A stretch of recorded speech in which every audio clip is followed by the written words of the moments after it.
Aryans के जैसे जब इस्लाम भारत में आया था तो लाखों लोगों ने तुरंत अरबी भाषा सीखी, पढ़ी, समझी और पुराने धर्म को त्याग कर नया धर्म इस्लाम को स्वीकार कर लिया था।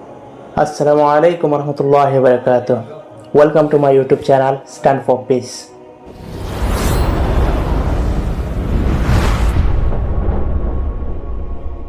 शांति का धर्म इस्लाम कैसे इस बात का समर्थन कर सकता है कि तलवार की नोक पे किसी को इस्लाम में लाया जाए या ज़बरदस्ती किसी को इस्लाम में कन्वर्ट किया जाए, जहाँ हदीसों में साफ साफ आया है अगर कोई मुसलमान किसी गैर मुसलमान पर ज़बरदस्ती करता है या उसका कोई भी चीज़ ज़बरदस्ती छीन लेता है तो उसके लिए जन्नत हराम हो जाएगा। हमारे भारत में मुसलमानों पर एक बहुत बड़ा आरोप है कि एक हाथ में अस्त्र और दूसरे हाथ में शास्त्र को लेकर इस्लाम को फैलाया गया।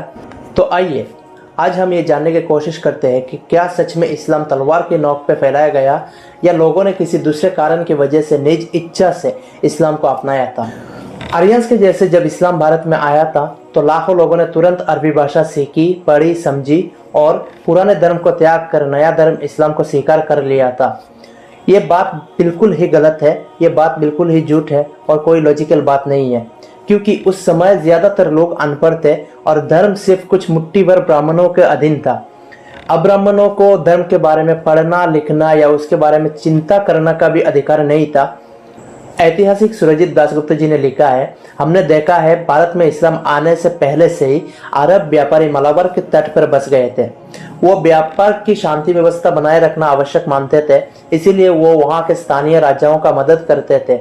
वहाँ के स्थानीय लोगों के साथ उनका कोई मतभेद नहीं था, उन लोगों के साथ वो लोग बहुत ही प्यार और मोहब्बत के साथ रहते थे। श्री दासगुप्ता ये भी लिखते हैं, अरब व्यापारियों ने इस्लाम को लेकर केरल में आए थे और वहाँ पे अपने परिवार के साथ इस्लाम का प्रसार किया था। वहाँ के स्थानीय कर्मचारी, जिनमें से एक बड़ा हिस्सा उन व्यापारियों के लिए शारीरिक श्रम करता था, उनको इस्लाम के आदर्श और उसूलों के बारे में पता चला।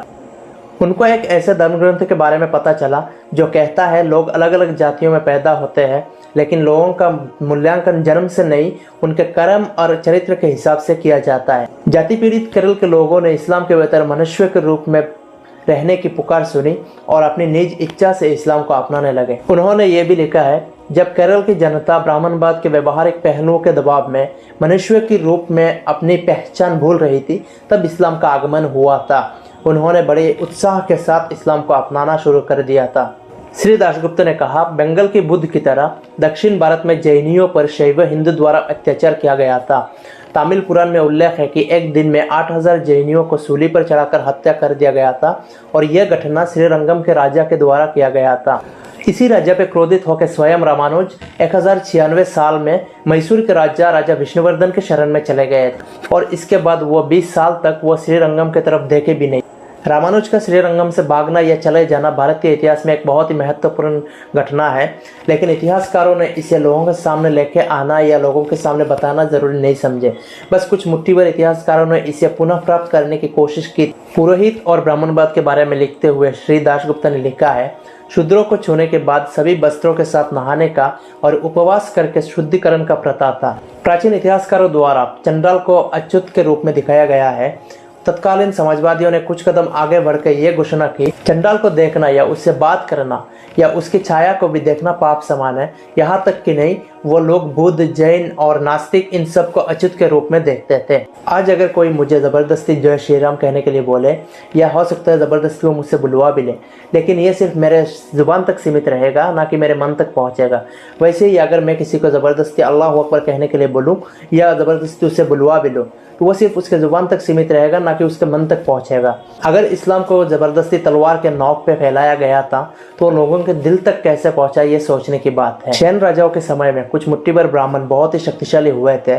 उनके कुछ आचार व्यवहार के बारे में सुनकर आज के लोगों को आश्चर्यित होना स्वाभाविक है। एक उदाहरण यह है, एक कुलीन ब्राह्मण ये भी हिसाब नहीं रखता था कि वो कितनी लड़कियों से विवाह किया है।